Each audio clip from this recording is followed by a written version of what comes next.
कहानी की शुरुआत में हम जंगल के एक शिकारी को देखते हैं जो जंगल में शेर का शिकार करने आया होता है, लेकिन तभी वो शेर खुद की तरफ खतरा बढ़ता हुआ देखकर भाग जाता है और यहाँ वो शिकारी शेर के पीछे जाने के बजाय दूसरी तरफ तेजी से भागने लगता है। और तभी हम देखते हैं कि उस शिकारी के पीछे कोई अनजान चीज लगी हुई है जिस वजह से वो भाग रहा है।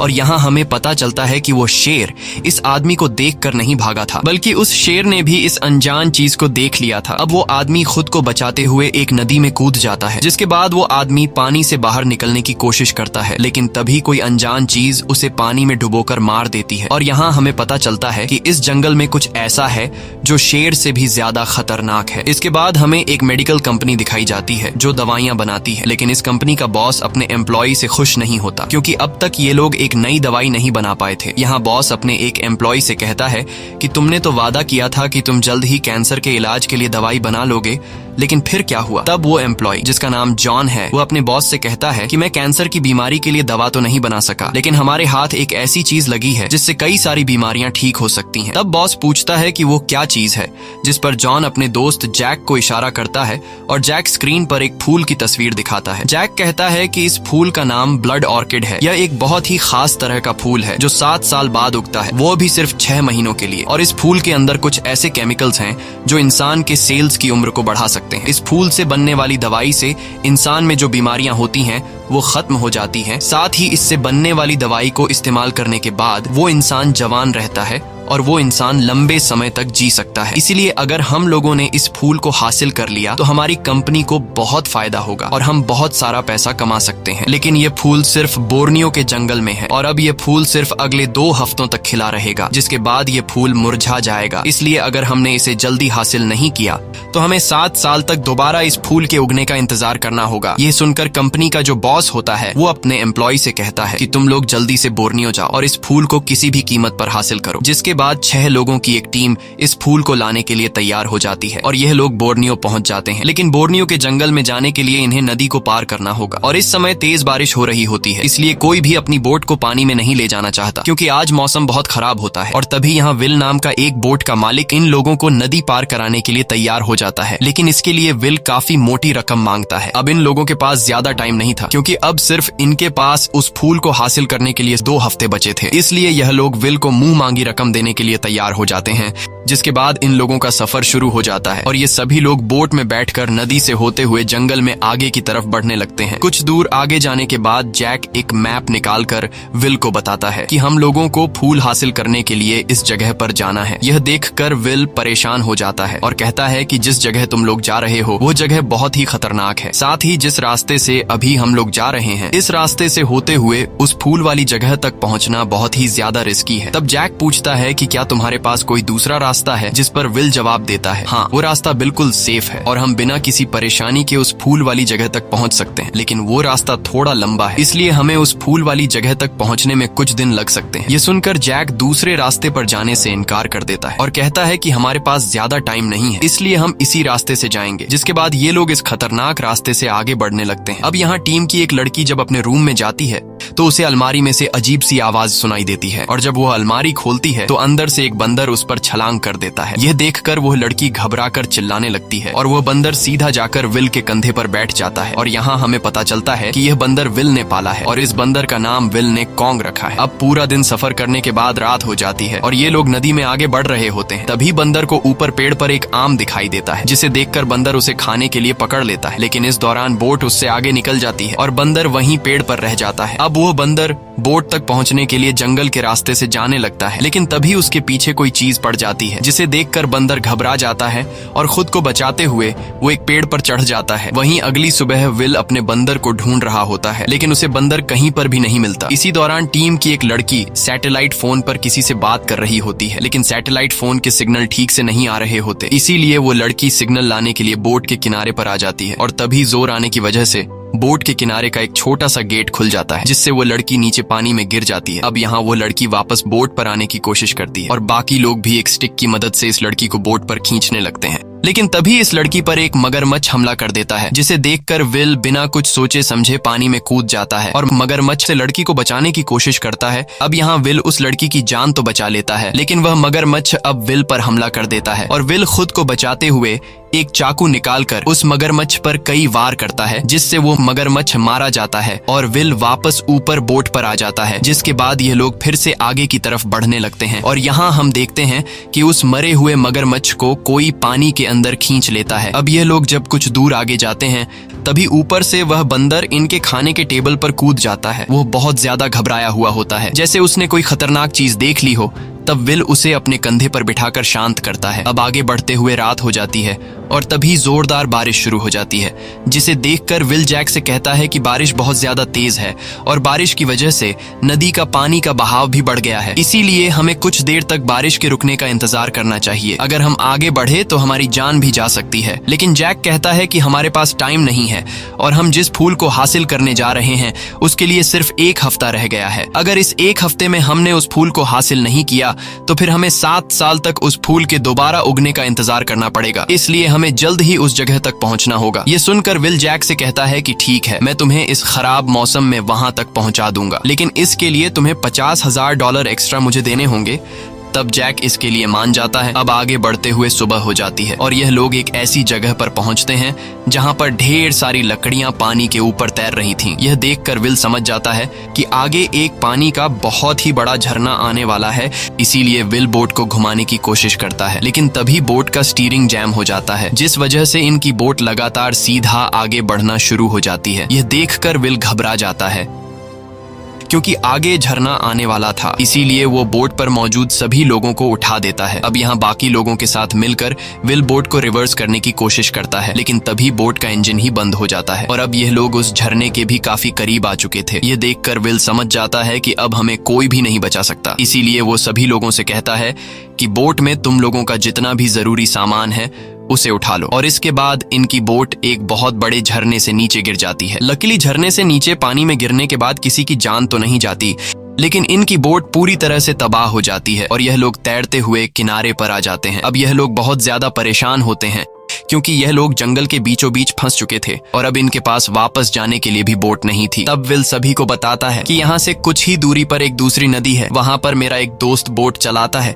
अगर किसी तरह से हम वहाँ तक पहुँच जाएं तो हम अपनी मंजिल तक पहुँच सकते हैं। जिसके बाद विल अपने दोस्त को कॉल करता है और उसे अपनी सिचुएशन समझा कर कहता है कि मुझे तुम्हारी मदद की जरूरत है। तब विल का दोस्त इनकी मदद करने को मान तो जाता है, लेकिन बदले में वो $5,000 विल से मांगता है। तब विल उसे कहता है कि ठीक है, मैं तुम्हें $5,000 दे दूंगा। अब वो दूसरी नदी इनसे कुछ दूरी पर थी, इसीलिए यह लोग उस दूसरी नदी तक पहुंचने के लिए पैदल जंगल के रास्ते से आगे बढ़ने लगते हैं और तभी इनके सामने एक झील आती है जिसे इन लोगों को पार करना होगा। और जब यह लोग पानी के अंदर जाते हैं तभी विल का जो बंदर होता है वो एक पेड़ पर चढ़ जाता है और जोर जोर से चीखने लगता है जैसे उसने कुछ देख लिया हो। लेकिन उस बंदर पर किसी का भी ध्यान नहीं जाता और तभी इनके एक साथी को पानी में कुछ हलचल दिखाई देती है। वो सबसे कहता है कि यहाँ पर कुछ है जो मेरे पांव से टकराकर चला गया, लेकिन इसकी बात पर कोई भी यकीन नहीं करता। और तभी इसकी टीम का एक साथी जो सबसे पीछे होता है उसे अचानक कोई चीज पानी में खींच लेती है। ये देखकर सभी लोग उसे ढूंढने लगते हैं और तभी वो लड़का बाहर आता है, लेकिन उसके कपड़े फटे हुए होते हैं और वो बुरी तरह से घायल होता है। अब इससे पहले कि यह लोग कुछ समझ पाते तभी इनके सामने एक बड़ा एनाकोंडा पानी से निकलकर उस लड़के पर हमला कर देता है। यह देखकर सबकी चीखें निकल जाती हैं और वो एनाकोंडा देखते ही देखते उस लड़के को इनके सामने मार डालता है। जिसके बाद यह लोग खुद को बचाते हुए दौड़कर पानी से बाहर आ जाते हैं और अब ये लोग बहुत ज्यादा डर चुके हैं क्योंकि इतना बड़ा सांप उन्होंने कभी भी नहीं देखा था।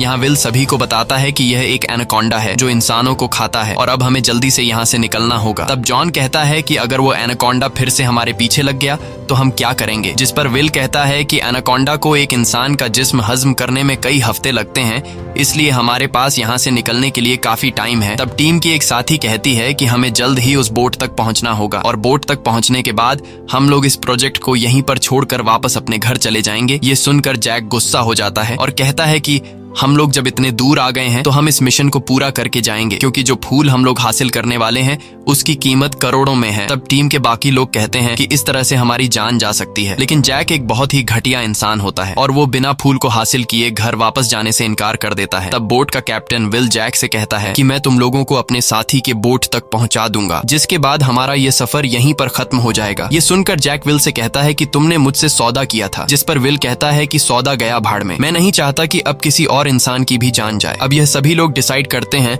कि पहले हम लोग बोट तक पहुंचेंगे और बोट पर पहुंचने के बाद हम लोग फैसला करेंगे कि हमें घर वापस जाना चाहिए या फिर उस फूल को हासिल करना चाहिए। जिसके बाद यह सभी लोग जंगल में होते हुए आगे बढ़ना शुरू कर देते हैं। रास्ते में विल सोफिया से कहता है कि मैंने जैक को इस खतरे के बारे में पहले से बता दिया था, पर उसने मुझे $50,000 एक्स्ट्रा देने का वादा किया और कहा कि इस बारे में तुम किसी से भी बात नहीं करोगे, इसलिए जैक की कोई गलती नहीं है, इसमें सारी गलती मेरी है। मुझे तुम लोगों को वक्त पर जंगल के खतरे के बारे में बता देना चाहिए था। अब यह लोग जब बोट की तरफ बढ़ रहे होते हैं तभी पीछे से ये लोग देखते हैं कि इनके साथी के कंधे पर कोई ब्लैक कलर की चीज चिपकी हुई है और जब विल उसका शर्ट ऊपर करता है तो इन लोगों को पता चलता है कि खून चूसने वाले छोटे छोटे क्रीचर उसके पूरी बॉडी पर चिपक चुके हैं। और अब विल लाइटर जलाकर एक एक करके उन सभी क्रीचर को निकाल लेता है। अब काफी देर तक पैदल सफर करने के बाद ये लोग काफी थके हुए होते हैं, इसीलिए सभी एक जगह पर इकट्ठा होकर बैठ जाते हैं। अब जैसे ही जॉन जूता पहनने वाला होता है तभी इनका एक चाइनीज साथी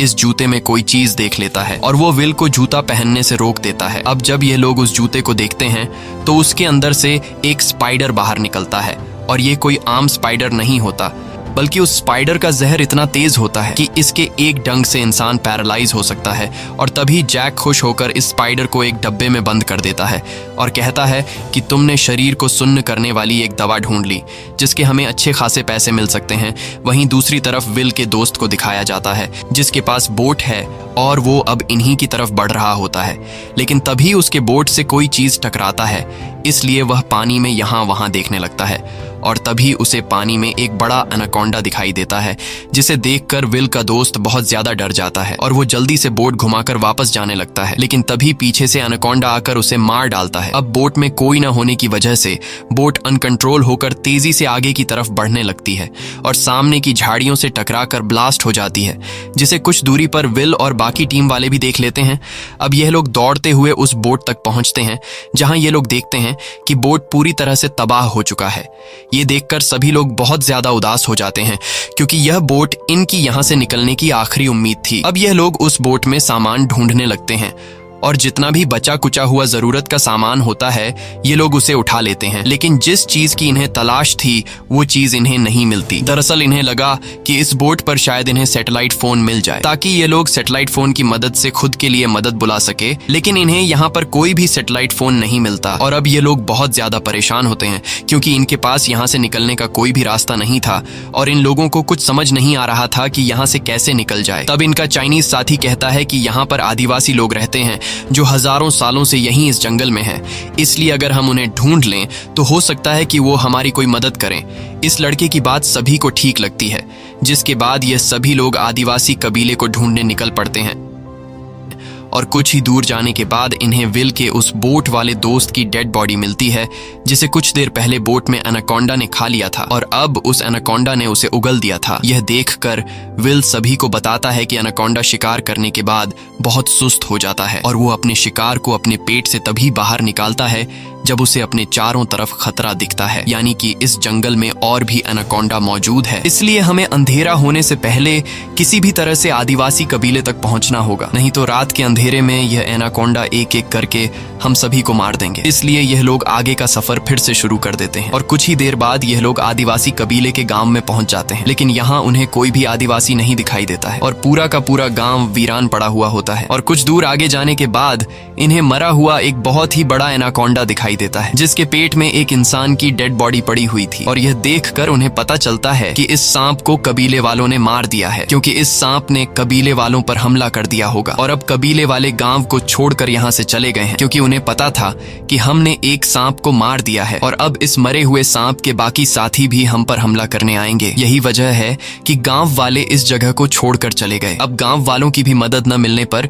यह लोग पूरी तरह से मायूस हो जाते हैं और विल कहता है कि अब हमें खुद ही खुद की मदद करनी होगी, तो क्यों ना हम सभी मिलकर एक लकड़ी की बोट बनाएं। यह सुनकर सभी को विल का आइडिया पसंद आ जाता है, जिसके बाद यह सभी लोग लकड़ियां इकट्ठा करके एक बोट बनाने लगते हैं। और यहाँ जैक जब बोट बनाने के लिए सामान ढूंढ रहा होता है तभी उसे एक ब्लड ऑर्किड फूल दिखाई देता है। यह देखकर जैक सभी को अपने पास बुलाता है और इनसे कहता है कि ब्लड ऑर्किड फूल यहीं आसपास होंगे। साथ ही जैक को यह भी पता चलता है कि यह सांप इसलिए बड़े हो रहे हैं क्योंकि यह सांप इसी ब्लड ऑर्किड फूल को खा रहे हैं और अब जैक किसी भी कीमत पर ब्लड ऑर्किड फूल हासिल करना चाहता था। इसीलिए जैक बाकी लोगों से कहता है कि हमें ब्लड ऑर्किड फूल ढूंढने चाहिए, लेकिन इसकी बात कोई भी मानने को तैयार नहीं होता और यह देखकर जैक को गुस्सा आ जाता है। वहीं विल ने कई सारी लकड़ियों को जोड़कर एक बोट तैयार कर ली होती है। बस अब इन लोगों की यहाँ से निकलने की देरी थी। यहाँ टीम का एक साथी जिसका नाम जॉन है, उसका पैर बुरी तरह से सूज गया होता है, जिस वजह से उसे तकलीफ हो रही होती है। अब जॉन अपने पैर पर कुछ लगाने के लिए जैक का बैग खोल कर देखता है। उससे लगा कि शायद जैक के बैग में कोई मरहम पट्टी मुझे मिल जाए, लेकिन जब वो जैक का बैग खोलता है तो उसे जैक के बैग में एक पिस्टल और एक सैटेलाइट फोन दिखाई देता है। दरअसल यह पिस्टल और सैटेलाइट फोन विल के उस दोस्त का था जो नाव से इन्हें लेने के लिए आ रहा था, लेकिन बीच रास्ते में उसे एनाकोंडा ने खा लिया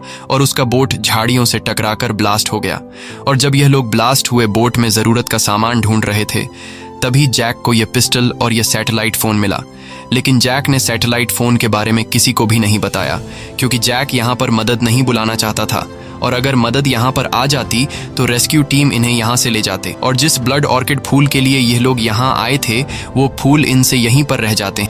यह देखकर जॉन को जैक पर काफी गुस्सा आ जाता है और तभी वहां पर जैक आ जाता है। तब जॉन उससे पूछता है कि जब तुम्हारे पास फोन था और हम किसी को मदद के लिए यहाँ पर बुला सकते थे, तब तुमने हमें इस फोन के बारे में क्यों नहीं बताया। ये सुनकर जैक कहता है कि अगर यहाँ पर मदद आ जाती तो हम लोग बिना फूल को हासिल किए यहाँ से चले जाते, इसलिए मैंने तुम लोगों से सैटेलाइट फोन छुपाया।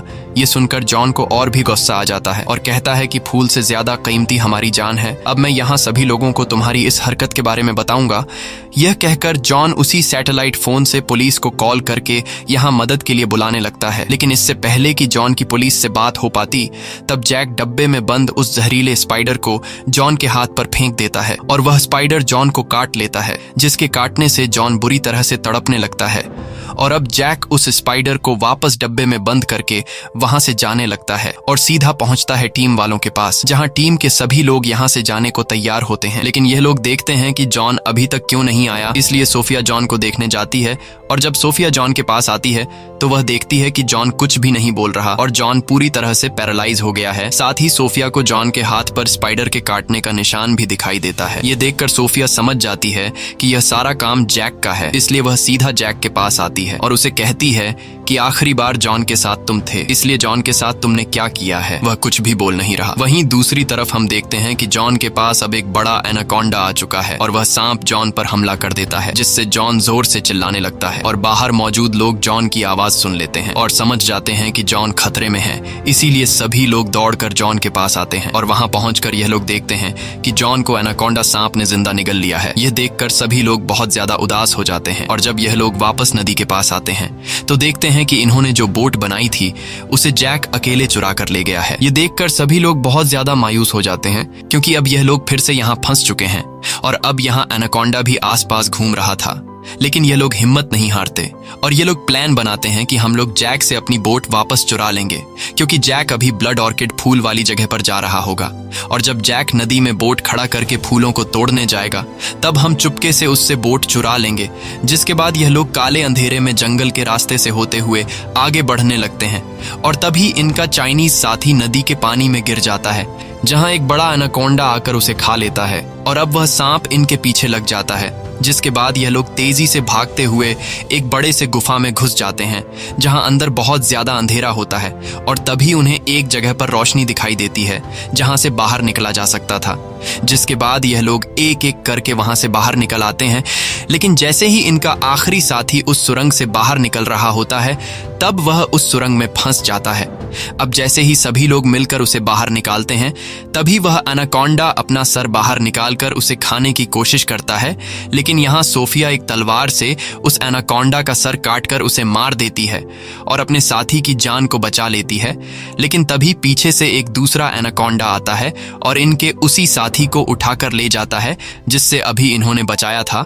अब यहाँ विल उस एनाकोंडा का पीछा करने लगता है और जैसे ही वह एनाकोंडा एक पेड़ पर चढ़कर इनके साथी को खाने वाला होता है, तभी नीचे से विल उस एनाकोंडा के सर पर एक चाकू दे मारता है, जिससे वह एनाकोंडा मारा जाता है और वह एनाकोंडा इनके साथी को छोड़ देता है। वहीं दूसरी तरफ जैक को दिखाया जाता है, जो ब्लड ऑर्किड फूल वाली जगह तक पहुंच जाता है, जहां उसके सामने ढेर सारे ब्लड ऑर्किड फूल थे।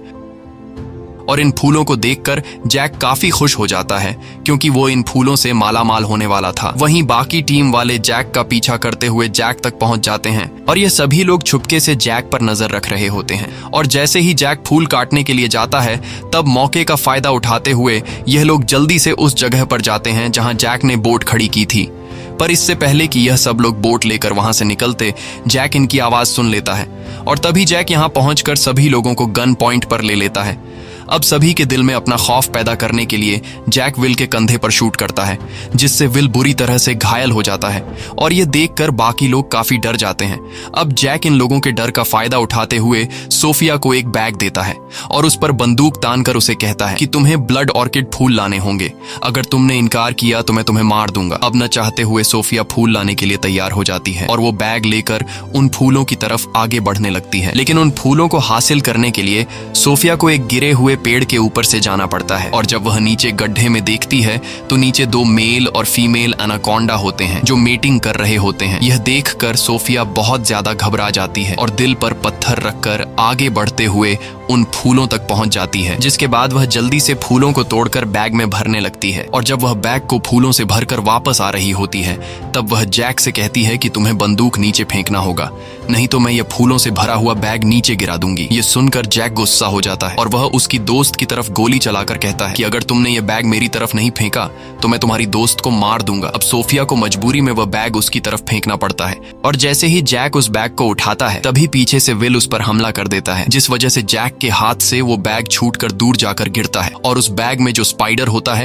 वो बैग से बाहर निकल आता है। अब जैसे ही जैक दोबारा से बैग को उठाकर अपने कंधे पर टांगता है, तभी वह स्पाइडर जैक को काट लेता है, जिस वजह से जैक की बॉडी पैरालाइज हो जाती है और जैक फूलों से भरे हुए बैग के साथ नीचे गड्ढे में गिर जाता है, जहां पर दो बड़े बड़े एनाकोंडा होते हैं। अब यहाँ सोफिया अपने दोस्तों की तरफ जाने की कोशिश कर रही होती है, लेकिन तभी वह भी नीचे पानी में गिर जाती है। लकीली इस वक्त उन दो एनाकोंडा का ध्यान जैक की तरफ होता है, इसलिए एक एनाकोंडा जैक को पकड़कर मार डालता है और मौके का फायदा उठाते हुए सोफिया जल्दी से ऊपर अपने दोस्तों के पास आ जाती है। लेकिन तभी एक एनाकोंडा इन्हें देख लेता है और वह इनके पीछे आने लगता है। अब यहाँ इनकी एक साथी समझदारी से काम लेते हुए एक ऑयल का कैन उठाती है और चिल्लाकर उस एनाकोंडा को खुद की तरफ अट्रैक्ट करती है, जिसके बाद वह एनाकोंडा उस लड़की पर हमला करके उसके हाथ में पकड़े हुए ऑयल के कैन को मुंह में ले लेता है। अब यहाँ मौके का फायदा उठाते हुए विल जल्दी से उस एनाकोंडा के मुंह पर गोली चलाने की कोशिश करता है ताकि उसके मुंह में रखा हुआ कैन ब्लास्ट हो सके, लेकिन उसके गन में गोलियां खत्म हो गई होती हैं और तभी इनका दूसरा साथी एक फ्लेयर गन से सीधा एनाकोंडा के मुंह पर फायर करता है, जिससे उसके मुंह में आग लग जाती है और वह वापस अपने उसी गड्ढे में गिर जाता है जहां पर एक दूसरा एनाकोंडा है। और तभी एनाकोंडा के मुंह में जो ऑयल का कैन होता है वह ब्लास्ट हो जाता है और ब्लास्ट की वजह से चारों तरफ की मिट्टी गड्ढे में गिरना शुरू हो जाती है, जिसमें बड़े बड़े पत्थर भी गिरने लगते हैं और साथ ही ब्लड ऑर्किड फूल भी गड्ढे में गिर जाते हैं। यहाँ एक एनाकोंडा बाहर निकलने की कोशिश करता है, लेकिन तभी ऊपर से एक बड़ा पत्थर आकर उस एनाकोंडा पर गिरता है और यहाँ ब्लड ऑर्किड फूल के साथ साथ दोनों एनाकोंडा भी जमीन के नीचे हमेशा के लिए दफन हो जाते हैं और इस तरह से इन दोनों एनाकोंडा का खात्मा हो जाता है। मूवी के आखिर में हमें दिखाया जाता है कि विल सोफिया और इनके दो साथी एक बोट में बैठकर जंगल से बाहर आ चुके हैं। साथ ही विल का बंदर भी इनके साथ होता है और यहाँ सोफिया विल के जख्म पर मरहम पट्टी कर रही होती है और इन दोनों को देखते हुए हमें पता चलता है कि यह दोनों एक दूसरे को पसंद करने लगे हैं। इसी के साथ ये कहानी खत्म हो जाती है। अगर आपको यह वीडियो अच्छी लगी हो तो हमारे चैनल को सब्सक्राइब और वीडियो को लाइक जरूर कीजिएगा।